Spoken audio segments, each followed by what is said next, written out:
A Bezpečnostná rada OSN bez reformy a dôsledného posilnenia jej právomocí je úplne bezzubá.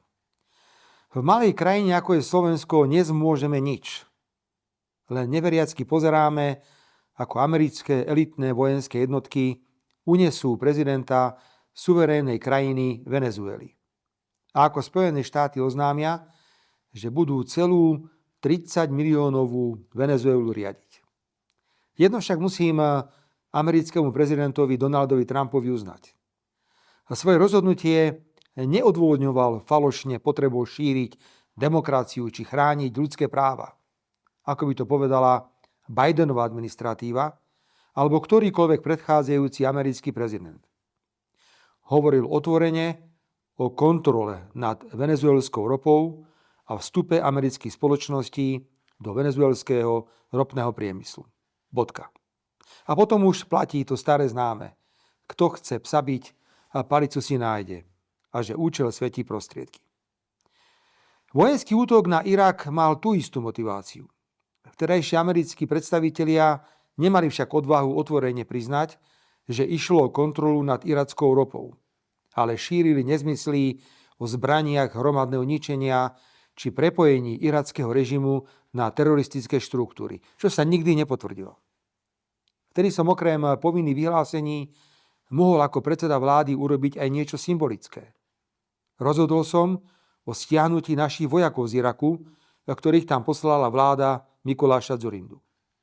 Tak ako som okrem politických vyhlásení mohol vetovať zavedenie povinných kvót pre umiestnenie nelegálnych migrantov na území Slovenska.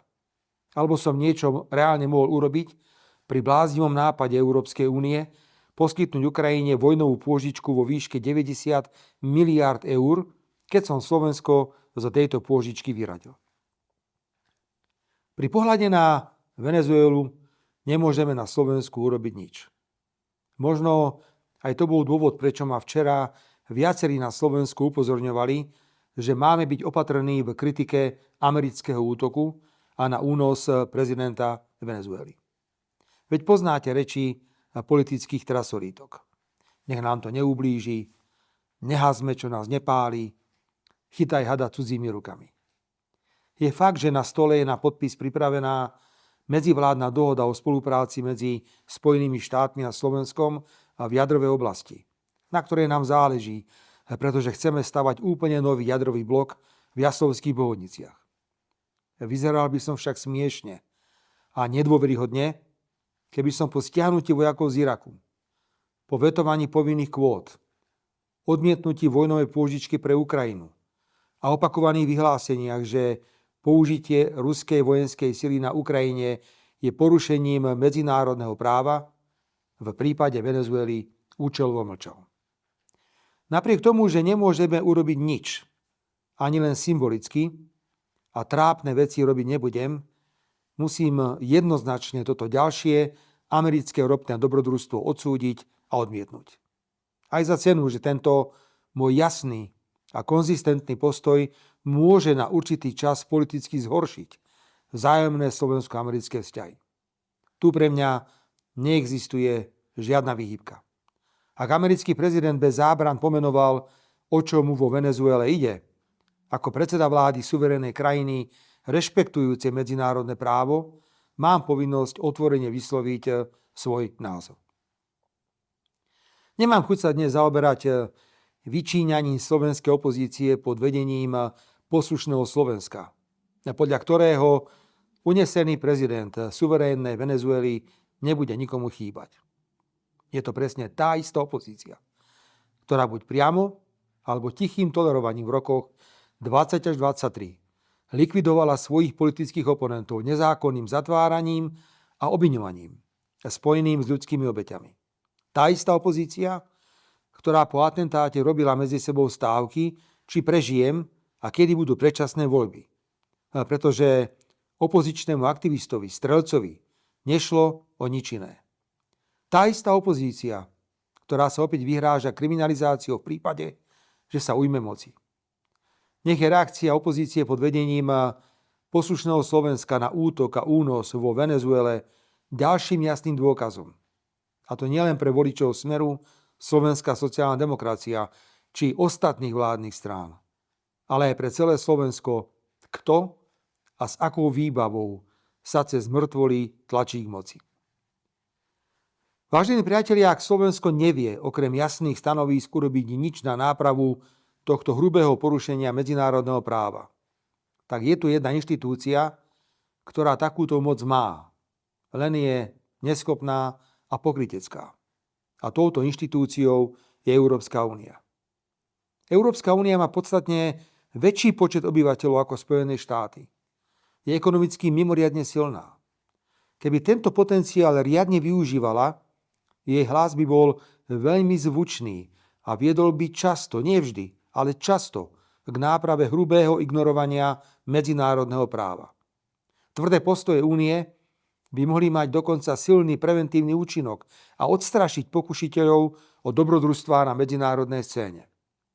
Dlhé roky volám potom, aby únia mala vlastnú zahraničnú politiku, aby sa vymanila spod totálneho vplyvu Spojených štátov, aby vzťahy Spojené štáty a Európska únia neboli vzťahmi nadradenosti a podradenosti, ale vzájomne výhodnej spolupráce.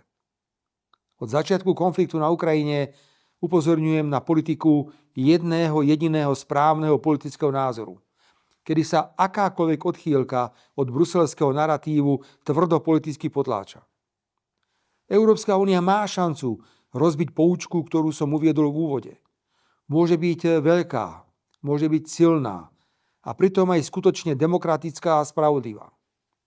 Únia však dnes vlastnými chybami tieto kritéria nespĺňa. Likvidujeme si vlastný priemysel nezmyselnými klimatickými cieľmi. Národné záujmy veľkých členských štátov únie dominujú nad záujmami celej inštitúcie. Nevieme tolerovať suverénnu národnú politiku, iný suverénny názor.